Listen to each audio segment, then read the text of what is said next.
Okay, hi everyone. So today I'll be sharing with you another subject matter that I have interest in, and I want to share with you the journey of from a beginner, and hopefully one day I become more advanced, more pro in this area. So I got introduced to Kaggle from one of the guy in a community that I joined. So and this is called Kaggle, and I think it's pretty interesting, because on this platform itself, you can find there are many competitions, there are different discussions going on. So recently, they actually hold this event called 30 Days of Machine Learning. So I thought that's pretty cool. Why not just join and then see how much I can learn from there? And as you can see from over here, the registration is now closed, but they are very kind. They actually still release the assignments to the public. So if I scroll down here, you can see you can view all the assignments. Okay. So basically, I will also leave this link in the description below. But if you want to search from Google, also can. You just search Kaggle 30 days of ML, and then just here. Okay. So a disclaimer. So I'm not a pro in this machine learning. I'm also still learning.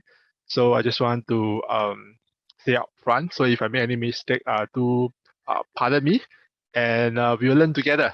Okay. Or if you found any good technique, you can also let me know in the comment section below. Okay. So let's take a look. So you can click your assignment. So every day they will actually release assignment, but today is like the mid of the month, so they have released all the assignments already. So the first 15 days are all exercises, like they'll show you the fundamentals of Python, give you a basic understanding of how Python works, how you can run the code. And the next 15 days are actually competitions that you can join. Of course, I didn't register for it, so I will not know what competitions they are running. But the platform itself has a few competitions being conducted they hosted some competition for beginners, so you can also take a look over there as well. So this, as you can see here, day 1 all the way to day 15. Okay, day 14. Okay, so 15 and 30 are the different competitions they are hosting. So let's take a look for day 1. Okay, so let's see what they have in store. So wait for it to load. So for day 1 is more of like an introduction on the Kaggle platform, on what you can do with it, set up your Kaggle profile, and how you can track your progression, how you can submit to one of the competition. Yep. Okay. As a contributor, you can also make comments, give an upvote. So if you have any questions, you can also start a new topic and then ask in the forum. So I think the forum is pretty helpful. I see a lot of people answering different people's questions. So you can take a look from there. And there's also a Discord community that you can join. So I will not go through that. I will just go straight to day 2. Okay. Okay, so this is day 2. So if you are someone who has no prior experience in Python, this will be a good starting point for you to pick up this language. So over here, they are showing you what the different things you can do with Python, like a simple kind of like all the different syntax. So you can definitely read through to do the exercises. But because I know Python, I know a bit of programming. So for this, I will just skip. I will just go straight to the exercises. Okay, but you can take your time to read through and before you try the programming exercises. Okay. So one thing I like about this platform is that all the activities that you have or I would say all the codes that you have written are all safe in this platform. So if you type in certain codes, then after you close it, when you reopen it again, your code will still be there. Yeah, so that's pretty cool, I feel. But one thing not very intuitive is that if let's say you want to do a reset of your whole notebook, okay, then there will be a quite, I wouldn't say troublesome, but you need to know how to do it, which I will show you later. Okay. So as you can see, actually part of that I did some coding lah. So you can see here it's still there. Okay. So if let's say you want to do like a reset, how will you do it? So very simple. So you can go to code, then you can click all notebooks.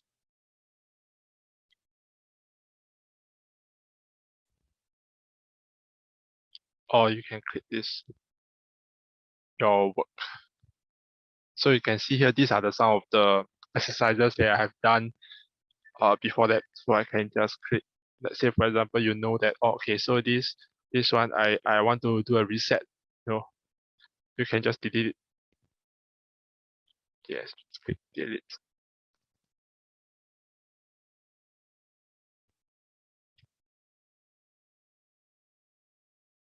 So you do a refresh. Oh, sorry, not this. You do a refresh for this. Oh, so you say you can't find the page anymore. So what you have to do, you have to close. Then you have to go back to the previous page.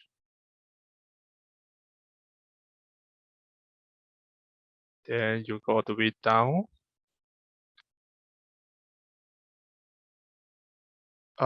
Yeah, you can just click exercises.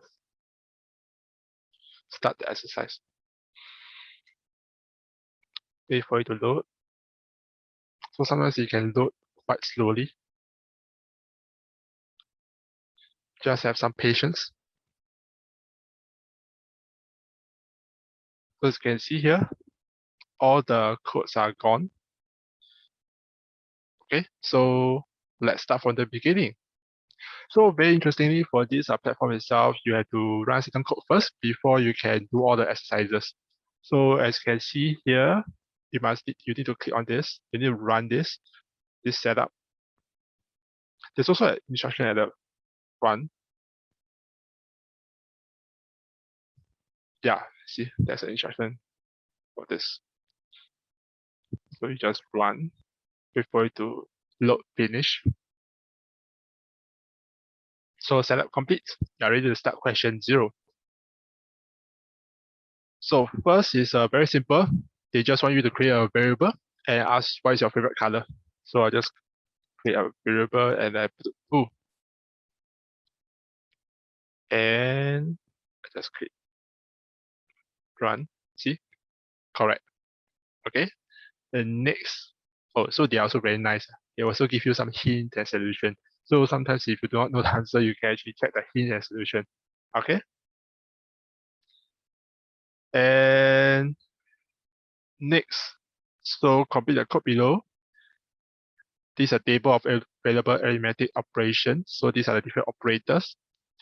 And what they want you to do is to create a variable called radius equals to half the diameter. So let's create a variable called radius equal diameter and divide by 2. Then you create another variable called area equals to, so the formula is pi r square. So it's pi times radius times radius.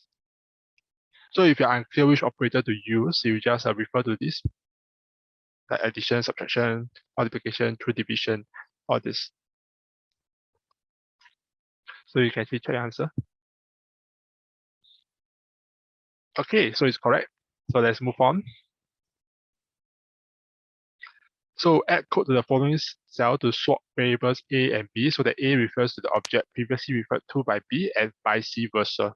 So A equal to 1, 2, 3, B equal to 3, 2, 1. Yep. So you can write your code at the bottom. So these are kind of question I've done it before, so I roughly know what to do. But if you are not very sure, you can definitely check the hints and get the answer. Okay, so A, B, and C, I just create another array. So basically, I'll just name it as C. So Python is very good. You can just name it any variable you want. They will auto help you identify whether this is an integer, this is a float, this is a string, sort of. So firstly, I will just put C equals to A. So C will actually take in the content of A, variable A. Okay. So then next, now A need to take in the content of B. So now A has the content of B. So A and B now shares the same content. So next, you need to let B equals to C. Okay, because now C because previously C has already the content of A, so now B need to take in the content of C. So now their content has been swapped. Okay, so you see, correct. So they create a temp variable equal A equal to B equal to temp. Okay, or you can use well, is something like this. This is also quite cool. But I think this can only be done in Python. But you definitely can try it out. Next, 3A, add parentheses to the following expression so that it evaluates to 1. Okay, so you can check out what is this operator. As you can see, it's for division. So it will return the quotient of A and B. So meaning to say that if let's say 5 has a 4 division of 2, means the result would be 2. Yeah, because 2 times 2 equals 4. Okay. So how do you evaluate to 1? So I think the most straightforward way is since this is like a it's like a division. So I will try to make this as a 2. So if we do something like this, so now yeah, I did this 1. It will become 1. So 2 times 1 equals 2. Okay, so the quotient is 2. Next, this is slightly harder.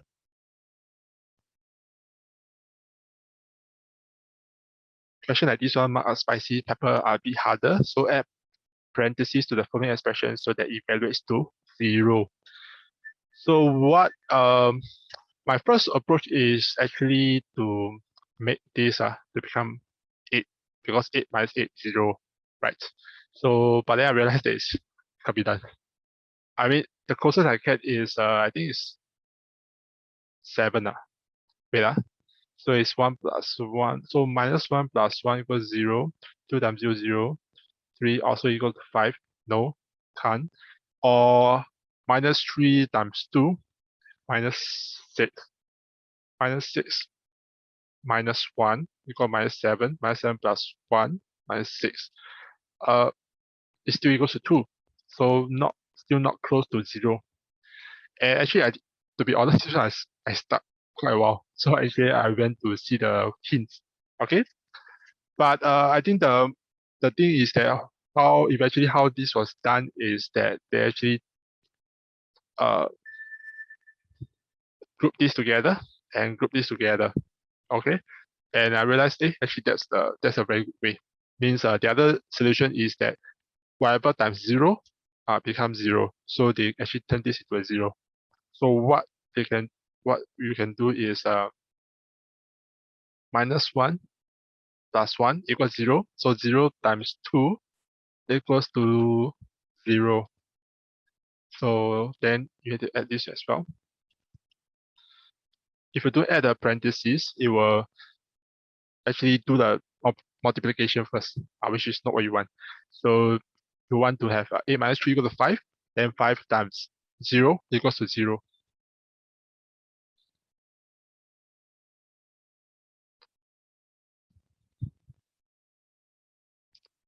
It is not callable. Okay, okay.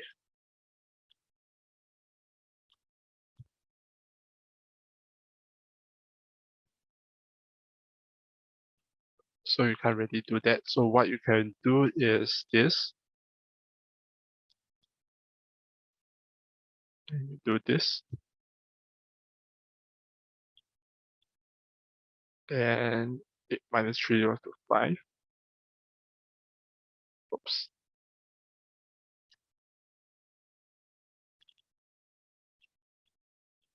So next. And that's it. Got it correct. Okay. And next, number 4. So Alice, Bob, and Carol have agreed to put their Halloween candy and split evenly among themselves. So for the sake of their friendship, any candy left will be smashed. So if they bring home 91 candles, they take 90 each and smash one. Right, arithmetic expression below to calculate how many candles they must smash for a given hall. So this is what they bring home. Alice, Bob, and Carol. So the number of candles you need to smash is, so first of all, you have to add all the candles together, correct? Then they have to split evenly among themselves. So whatever that's left, they need to smash it. So what I will do is that I will add all their candies together first. Add this plus Carol, then add a parenthesis.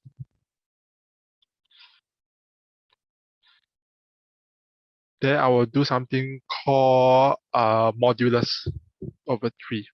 Because modulus will show you the remainder. Okay, so I just click yes.